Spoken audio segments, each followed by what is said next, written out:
Portsmouth, England, September 18th, 1740. You are 23 years old. You are a day laborer from Winchester, a man who knows dirt and stone, not wind and tide. A press gang took you from a tavern 6 hours ago.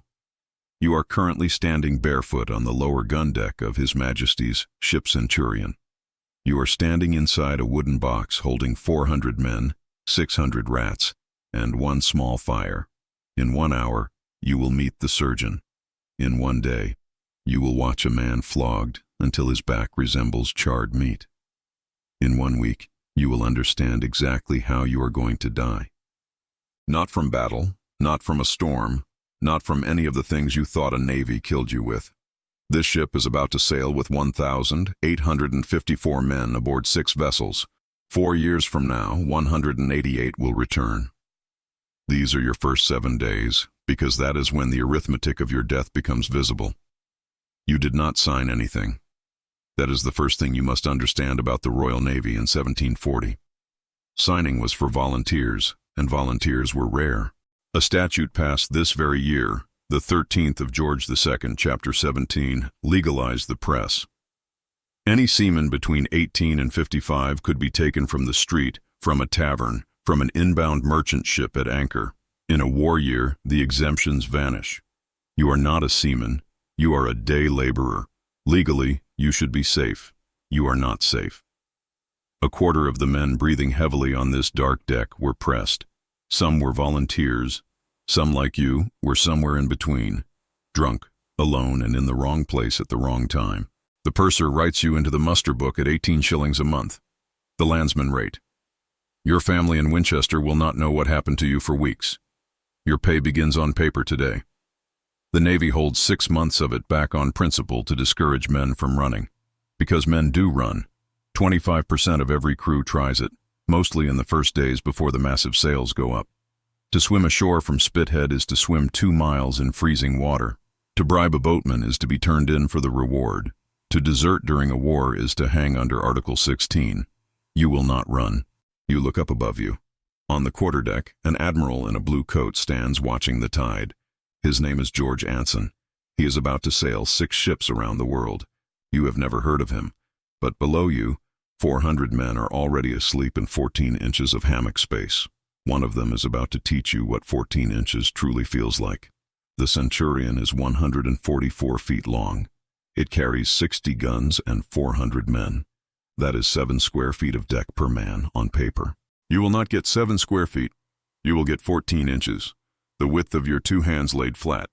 That is the Admiralty allowance for a hammock. Because the ship runs 2 watches, half the crew is always on duty, so your 14 inches becomes 28. Shared in shifts with a man you have never met, whose sweat and sickness will soak into the canvas before you climb in. Stay on the lower gun deck for a moment. Do not look at the massive cannons. Look at the ceiling. It is 5 feet 6 inches high. You are 5'9". This is where you will live for the next 4 years, with your head permanently tilted, your spine aching, your neck permanently bent. The hammocks are strung directly between the cannons. Between the cannons is also where you eat, argue, mend clothes, and eventually, where you will die.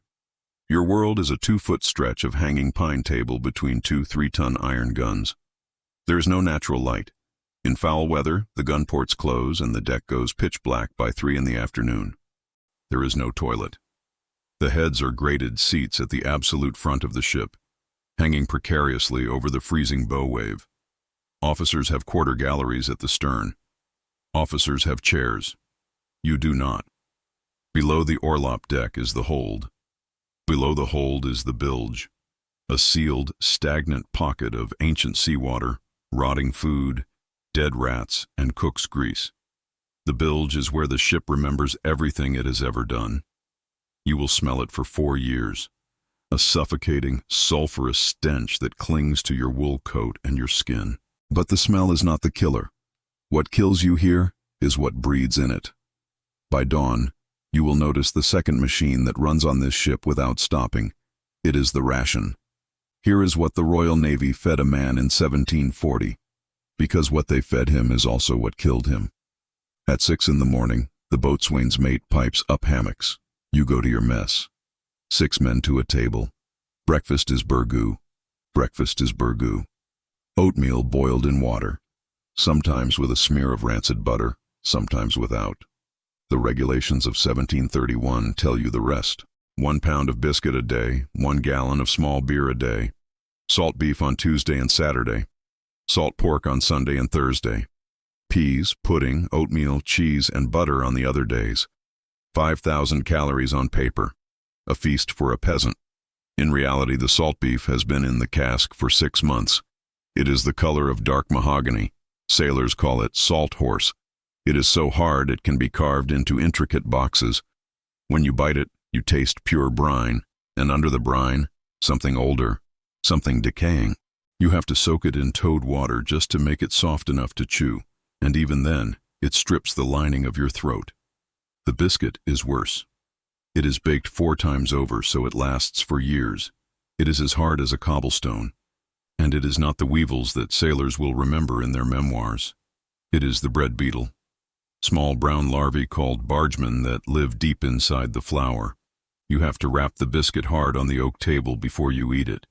You watch the bargemen fall out onto the wood, you brush them away, and then you still eat the biscuit. You eat it because you are starving. The water in the cask was drawn from an English river 4 weeks ago. Sitting in a wooden barrel, deep in a humid, sweltering hold, it has already turned thick, green, and slimy. It smells of sulfur. Before you can drink it, it must be strained through a cloth and cut with sharp vinegar to kill the foul taste. You drink small beer instead, 1 gallon a day. Because at 1% alcohol, it does not spoil as fast, except the small beer will run out.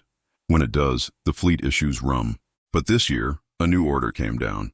Just 1 month before your press gang, on the 21st of August, 1740, an admiral in the Caribbean named Edward Vernon watched his crews destroy themselves drinking neat rum. He wrote a strict order. Mix it 4 parts water, 1 part rum. Serve it twice a day in front of an officer so no man could hoard it and get dangerously drunk. The sailors hated it. They called it grog, after Vernon's coat of grogram cloth. But the rotting beef, the beetle-infested bread, the slimy water, none of this ration will kill you first. The true killer is what is not in your ration at all. There is no vitamin C on this ship. None. And by the 3rd month, your gums will begin to bleed while you sleep. On your 4th morning, the piercing whistle of the boatswain echoes through the decks. All hands are called on deck. The air is freezing. A man named John Tolbert is being flogged for insolence to a lieutenant. 12 lashes. That is the paper limit set by the Admiralty regulations. Though captains routinely charge a man with 3 separate offenses at once just to reach 36 lashes legally, you watch, because the whole crew is made to watch. Tolbert is stripped to the waist and tied securely to a wooden grating rigged at the gangway. The boatswain's mate steps forward. In his hand is the cat o' 9 tails, 9 cords of thick hemp, each 2 feet long, wrapped in red baize cloth, attached to a heavy wooden handle. The tails are kept in a red baize bag. Every sailor on this deck will tell you the phrase, "The cat is out of the bag," was born right here, on decks exactly like this one. The lash is not a slap. It is designed to tear human skin. The boatswain's mate swings. The first strike lands. The crack echoes off the mainmast. A sailor who survived this later wrote of a lacerated back that looked inhuman, resembling roasted meat, burnt nearly black before a scorching fire. 12 lashes take about a minute. The boatswain requires a fresh mate every 12 lashes because swinging the cat hard enough to flay a man tires the arm. The Articles of War in force on this ship list 29 specific offenses that carry the penalty of death. Mutiny is death. Striking an officer is death. Sodomy is death. Cowardice in battle is death. Setting fire to the magazine or sleeping on watch during an engagement is death. Theft from a shipmate carries a different horror. Running the gauntlet. You are stripped to the waist and driven between 2 long ranks of your own crew. Every man you know, every man you eat with, is holding a knotted yarn, striking you as you pass. If you fall, they pull you up and make you finish. Boys under 14 are not flogged with the heavy cat. They kiss the gunner's daughter. They are bent over a cold cannon barrel and struck with a lighter boy's cat. You may have heard stories of sailors being keel-hauled, dragged under the barnacle-encrusted hull of the ship. They weren't, not in the Royal Navy, not in 1740. Keel-hauling was a Dutch punishment. Most British sailors knew it only from terrifying harbor stories. Only about 1 man in 20 will actually be flogged on this specific cruise. It is a tool of terror, not daily routine. But every man watches Tolbert bleed, and every man remembers. After Tolbert is cut down, salt is rubbed into his wounds to prevent infection. The deck is scrubbed clean with sand, and the brutal day simply goes on. This is when you realize something fundamental about the wooden world you are trapped in. The cat o' nine tails is a punishment for men who break a rule. The things that will actually kill you don't have rules. They breed in the bilge. They breed in the damp canvas of your hammock. They breed in the lungs of the man coughing endlessly beside you in the dark. By day 6, you will meet 3 of them. All of them are invisible. Before we go any further into the dark belly of the ship, you need to understand one staggering statistic. In the entire War of Jenkins' Ear, the global conflict you have just been drafted into, which will rage for another 8 years, the Royal Navy will lose 1,500 men in actual naval combat. They will lose 133,000 men to disease. The ratio is 1 to 90. A cannonball is a rare anomaly. Sickness is a guarantee. Meet the killers. The first is called ship fever. Modern doctors call it typhus. It is carried by the microscopic feces of body lice. These lice arrive on the bodies of pressed men who were dragged directly from filthy coastal jails. In a crowded mess table of 6 men, sitting elbow to elbow, typhus moves like a ghost. Case fatality is 30 to 60%. On a lower gun deck, trapped in permanently wet wool clothing, sharing 14 inches of breathing room per man, ship fever does not need a dramatic naval battle. It just needs a Tuesday. The second killer is dysentery, also known as the bloody flux. The water in the hold has turned completely toxic. A man on your watch, too thirsty to care, forgets to strain it through his cloth. A microscopic bacteria enters his gut. A mess of 6 men can sit at their table by noon, sharing a joke, and half of them can be dead, utterly dehydrated, and passing pure blood by Friday morning. But the third killer is the true reaper of the seas. Scurvy. Scurvy is the timer ticking inside your own flesh. Your body currently carries about 1,500 milligrams of vitamin C. When that number drops below 300, the nightmare begins. This happens exactly 8 to 12 weeks after your last fresh citrus meal. First, your legs ache with a deep, bone-weary fatigue.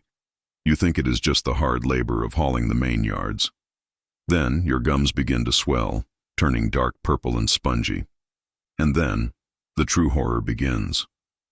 Old scars, wounds you have carried since you were a child, suddenly open on their own. Broken bones that healed decades ago miraculously unknit themselves, snapping back into loose fractures.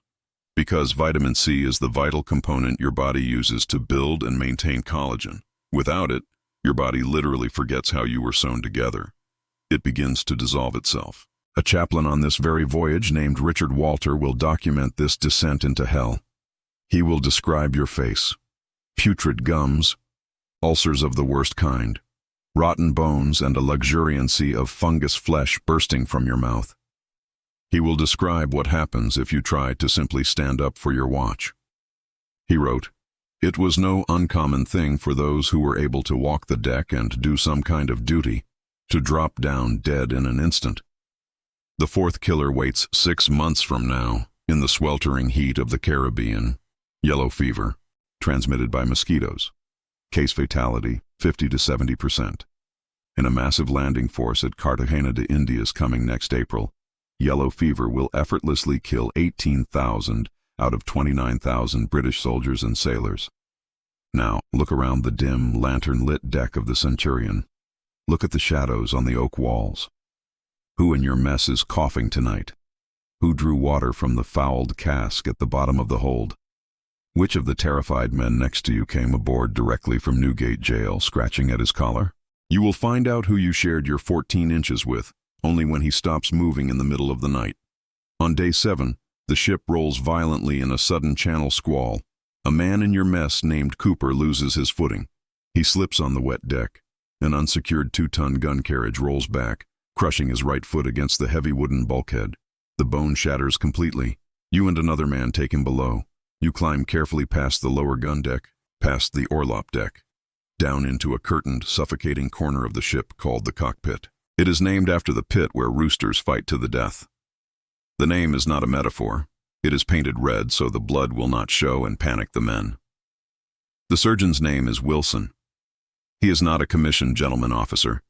He is a warrant officer, a working man, examined at the Company of Barber Surgeons in London. His operating table is nothing more than a midshipman's flat sea chest with an old, blood-stained sail thrown over it. The only light comes from swinging, dim oil lanterns casting long shadows. There is no anesthesia. There is no morphia. There is only raw nerve and bone. Cooper is laid on the chest. He bites down hard on a thick leather strap. 2 massive muscular assistants called loblolly boys hold him down by his shoulders and his good leg. The medical tool for a crushed foot is a heavy serrated iron saw. Surgeon Wilson has a target time, under 2 minutes. A naval surgeon named John Atkins wrote a manual in 1734 explaining exactly why this brutal speed matters. He wrote that heat and surprise in action make it the properest time for amputating. Men meeting their misfortunes with greater strength and resolution than when they had spent a night under thought and reflection. Cut before the man thinks. You may have heard old nautical myths about sailors drinking themselves unconscious with rum before surgery. It is a complete myth. Rum severely thins the blood. A drunken patient will bleed to death on the table in seconds. The surgeon wants a fast operation, not a drunk patient. Wilson takes his knife and slices through the muscle of Cooper's leg. Then he takes the saw. He takes Cooper's foot in exactly 90 seconds. The screaming echoes off the low ceiling. Wilson does not stitch the wound. He cauterizes the open stump with boiling hot pitch tar from an iron bucket a loblolly boy has kept ready over a small flame. The smell of burning human flesh fills the unventilated cockpit. He ties off the major pulsing arteries with simple silk thread. He wipes his saw on an old rag, and he turns his head to look for the next man.